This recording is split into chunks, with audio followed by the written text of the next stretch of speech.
Welcome students. देखें आज हम जो आपका राजस्थान जेईई में आपका वैकेंसी आई हुई हैं उसके बारे में नोटिफिकेशन सब लोगों ने देख लिया होगा और अपने फॉर्म भी भरने चालू कर दिए होंगे। क्योंकि लास्ट में फॉर्म भरने में क्या होता है कि नेट का इश्यू आ जाता है, कभी साइट हैंग हो जाती है, तो सभी लोग फॉर्म को भर लें। बहुत अच्छी अपॉर्चुनिटी है सभी स्टूडेंट्स के पास ताकि 2025 में सभी लोग आपके सरकारी नौकरी को प्राप्त कर सकें। तो उसी क्रम में आज हम आपके सामने लेके आए हैं आपका राजस्थान के जो जेईई यानी कनिष्ठ अभियंता में जो आपका कोर्स है यानी जो सिलेबस है वो क्या क्या पूछा जाने वाला है, कितने मार्क्स का होने वाला है और कैसे आपकी तैयारी रहनी चाहिए इन आगामी कुछ महीनों में एग्जाम से पहले। तो देखते हैं। तो सबसे पहले अगर हम बात करें तो ये जो आपका कनिष्ठ अभियंता यानी कि जो सिविल डिप्लोमा परीक्षा है उसमें आपका दो भाग में आपके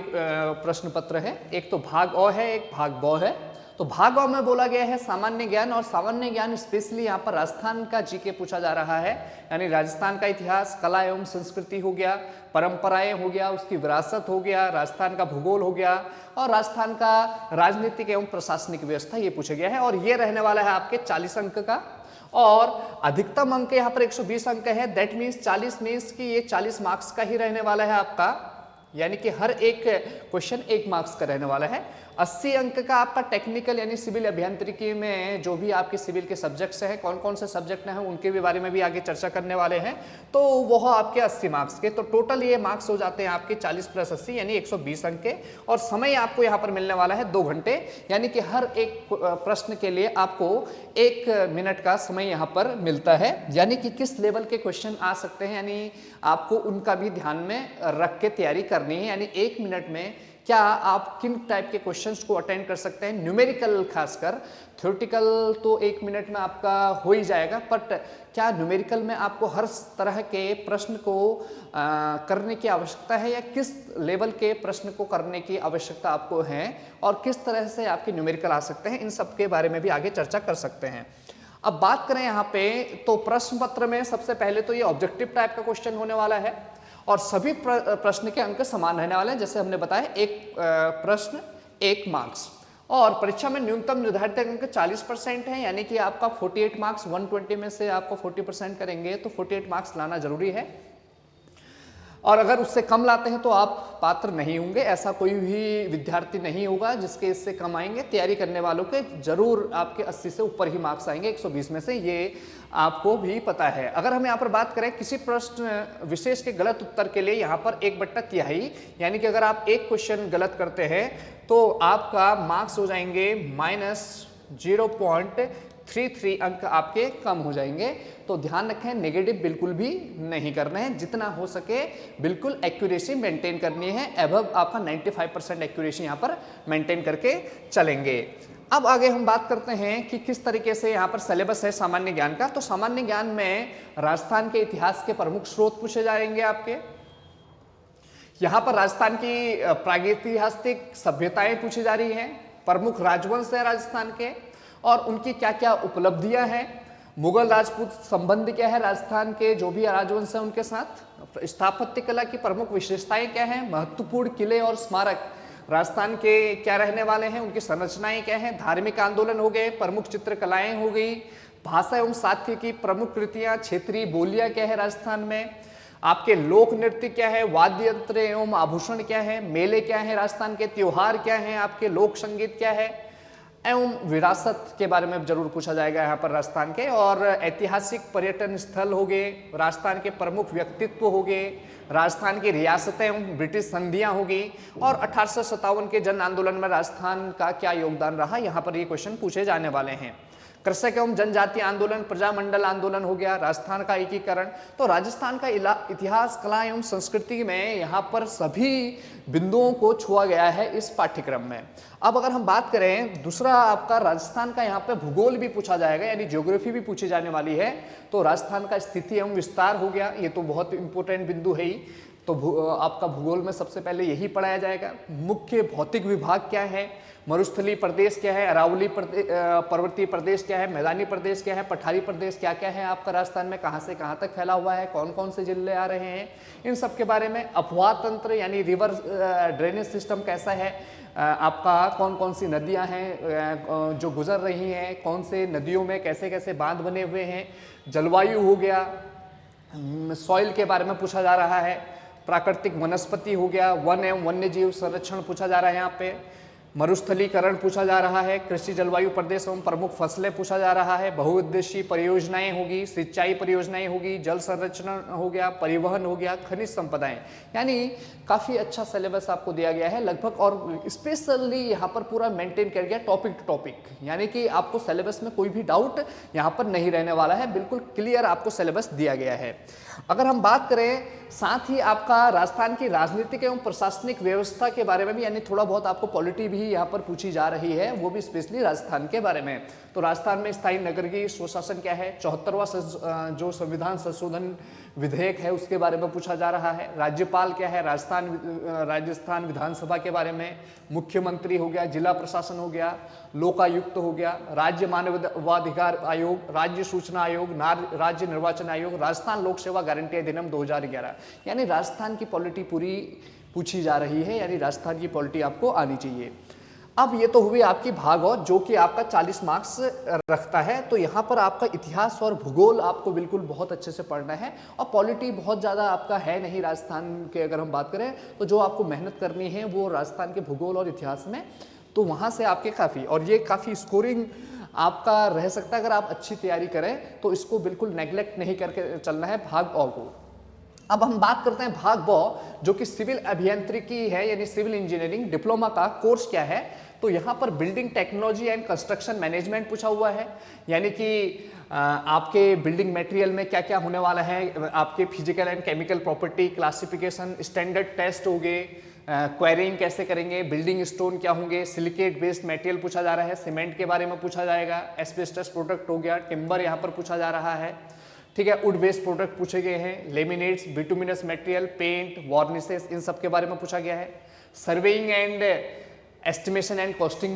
पूछा जा रहा है। सर्वेइंग में लगभग सभी बिंदुओं को छुआ गया है, बेसिक ऑफ सर्वे प्रिंसिपल हो गया, वर्किंग ऑफ प्रिज्मेटिक कंपास हो गया, यहाँ पर बियरिंग पूछा गया है, local plane table surveying, local attraction हो गया, थियोडोलाइट ट्रैवर्सिंग हो गया, कंटूरिंग हो गया, लेवलिंग आपका पूछा जा रहा है, ठीक है ना। साथ ही आपका कंटूर मैप का मीन्स की क्या मेथड्स हैं, यूज क्या है इसके,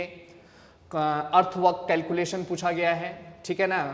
आपका कर्व की सेटिंग पूछी गई है, किस तरह से होने वाला है। यूनिट ऑफ मेजरमेंट यानी कि एस्टिमेशन कॉस्टिंग में काफ़ी कुछ पूछा गया है। एस्टिमेशन कॉस्टिंग भी काफ़ी इंपॉर्टेंट सब्जेक्ट आपके लिए रहने वाला है, यानी एस्टिमेशन हो गया, ब्रिक वर्क हो गया, आरसीसी वर्क हो गया, शटरिंग हो गया, ये कैसे मेजर करने वाले हैं हम, टिम्बर वर्क हो गया, पेंटिंग हो गया, फ्लोरिंग हो गया, ठीक है ना। साथ ही आपके कुछ ये सेंट्रल लाइन मेथड हो गया, मिड सेक्शन फार्मूला हो गया, ट्रेपेजॉइडल फार्मूला, जो भी अर्थवर्क कैलकुलेशन में ये फार्मूले यूज होने वाले हैं, इनको भी पूछा जा रहा है, ठीक है ना। साथ ही आपका फ्लेक्सिबल पेमेंट, देखो थोड़ा बहुत छुपा भी रखा है हाईवे में, हाईवे है नहीं बोलने पर, फ्लेक्सिबल पेमेंट्स के बारे में थोड़ा इंट्रोडक्शन आपको पूछा गया है, ट्यूब वेल्स के बारे में पूछा गया है, एंड कंबाइंड फुटिंग पूछी गई है, देखो आपके स्टील ट्रस पूछे गए हैं, यानी छोटे छोटे मीन्स की बहुत इंट्रोडक्शन इनका पूछा जा सकता है। पाइल्स एंड पाइल कैप्स पूछा गया है, ठीक है ना। वैल्यूएशन यानी एस्टिमेशन का ये पार्ट पूछा गया है, स्कार्प वैल्यू, साल्वेज वैल्यू, इनके बारे में इनकी परिभाषाएं पूछ सकता है, ठीक है। सिंकिंग फंड मेथड हो गया, ठीक है ना। डेप्रिसिएशन आपको पूछा गया है, ऑब्सोलेसेंस पूछा गया है, मेथड ऑफ वैल्यूएशन यानी वैल्यूएशन के सिंकिंग फंड मेथड, इन सब के बारे में आपको पूछा गया है। फिर पूछा गया है स्ट्रेंथ ऑफ मटेरियल में वही बेसिक ई जी के रिलेशन, इलास्टिक कांस्टेंट हो गया, टाइप्स ऑफ बीम, डिटर्मिनेट क्या होती है, इंडिटर्मिनेट बीम कौन सी होती हैं, क्या डिग्री ऑफ इंडिटर्मिनेसी रहेगी, bending movement and shear force diagram पूछा गया है, सिंपली सपोर्टेड ऑन कैंटिलीवर का, और साथ ही ओवरहैंगिंग बीम यानी डिटर्मिनेट बीम का आपका पूछा गया है, bending movement and shear force diagram, moment area end moment of inertia of rectangular and circular section पूछा गया है, bending movement and shear stress for T channel and compound section का आपका bending and shear stress diagram के बारे में पूछा गया है, डैम्स हो गया, रिटेनिंग वॉल हो गया, सेंट्रिक लोड्स हो गया, slope deflection simply supported and cantilever beam का, और क्रिटिकल लोड यानी कि यूलर्स का लोड यहाँ पर कॉलम के लिए पूछा जा रहा है, और torsion of circular section shaft भी यहाँ पर पूछा गया है, यानी कि लगभग स्ट्रेंथ ऑफ मेटल का अच्छा खासा सिलेबस यहाँ पर दिख रहा है। आरसीसी में अगर हम देखें तो आरसीसी बीम पूछी जा रही है यहाँ पे, इसका शियर स्ट्रेंथ पूछा जा रहा है, बॉन्ड के बारे में पूछा गया है, डिजाइन सिंगली रीइंफोर्स सेक्शन का एंड डबली रीइंफोर्स बीम का, कैंटिलीवर, टी बीम यानी कि जो आपके फ्लैंज बीम है उनके बारे में पूछा जा रहा है, लिंटेल्स हो गया, one way and two way slab हो गया, आइसोलेटेड फुटिंग पूछी जा रही है, आरबी वर्क यानी रीइंफोर्स ब्रिक वर्क पूछा गया है, कॉलम, स्टेयरकेस, रिटेनिंग वॉल, इन सभी के बारे में पूछा गया है। और जो क्वेश्चंस जो आपके पूछे जाएंगे यहाँ पर पूछा है on both limit state and working state, तो दोनों मेथड से पूछे जाएंगे, WSM और LSM दोनों को अच्छे से आपको पढ़ना है, ये यहाँ पर बात बोल रखी है आरसीसी के सब्जेक्ट में। फिर पांचवा सब्जेक्ट है irrigation and water resource engineering, यहाँ पर कंप्लीट इरिगेशन का सिलेबस दे रखा है, मेथड ऑफ इरिगेशन, हाइड्रोलॉजी का मेजरमेंट हो गया, यानी इरिगेशन एंड आपका हाइड्रोलॉजी कंबाइंड सिलेबस यहाँ पर दे रखा है, rainfall, run off coefficient, rain gauge, losses हो गया, water requirement of crops, duty, delta, time factor, crop ratio, command area, ठीक है ना, loss of water in canals, ठीक है ना, सैलो एंड डीप वेल्स हो गया, यील्ड फ्रॉम वेल हो गया, कैनेडी थ्योरम होगी, और इसकी क्रिटिकल वेलोसिटी लेसी थ्योरी होगी, डेफिनेशन ऑफ फ्लड यानी कि फ्लड के बारे में भी पूछा जा रहा है, कॉजेज इफेक्ट्स हो गया, फ्लड कंट्रोल, वाटर लॉगिंग पूछा गया है, रिक्लेमिनेशन पूछा गया है, लैंड का रिक्लेमिनेशन पूछा गया है, ठीक है ना, फर्टिलिटी सॉइल को किस तरह से अफेक्ट करती है यहाँ पर, और रिक्लेमिनेशन पूछा, major irrigation project in India, तो ये इरिगेशन का आपका सब्जेक्ट है, यानी कि कंप्लीट इरिगेशन यहाँ पर आपके पॉइंट पूछे गए हैं। साथ ही सॉइल मैकेनिक्स में अगर हम बात करें तो सॉइल का कैसे फॉर्मेशन हो रहा है, उसका ओरिजिन कैसा है, फेस डायग्राम हो गया, void ratio, porosity, degree of saturation, air content, water content, specific gravity, unit weight, density index, यानी कि सभी प्रॉपर्टीज ऑफ सॉइल, यानी पहला चैप्टर काफ़ी इंपॉर्टेंट है, यानी कि फर्स्ट चैप्टर सॉइल का पूरा पूछा गया है, तो पहला चैप्टर इसमें काफ़ी ज़्यादा आपका रखता है, ठीक है ना। IS soil classification system as per IS 1498 जो ये बातें बोल रखी है उनके बारे में, फिर परमेबिलिटी ऑफ सॉइल वाला चैप्टर पूछा गया है, ठीक है ना,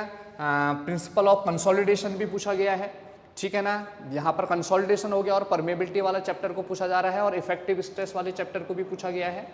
और यहाँ पर शियर स्ट्रेंथ ऑफ सॉइल में direct vane shear, triaxial test यहाँ पर पूछा है, सॉइल कॉम्पैक्शन भी चैप्टर में है, और यहाँ पे अर्थ प्रेशर थ्योरीज यानी कि लेटरल अर्थ प्रेशर वाला चैप्टर भी है,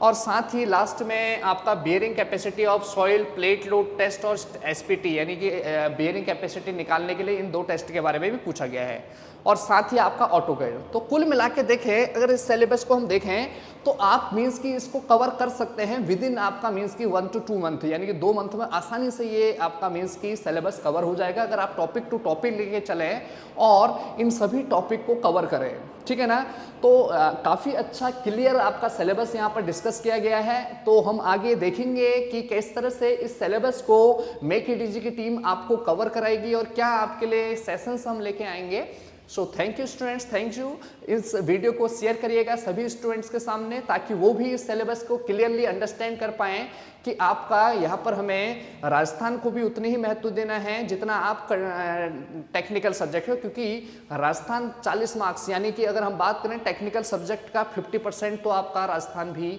रखता है। So thank you students, thank you. इसी तरह के वीडियो को देखने के लिए चैनल को सब्सक्राइब और वीडियो को लाइक करते रहें।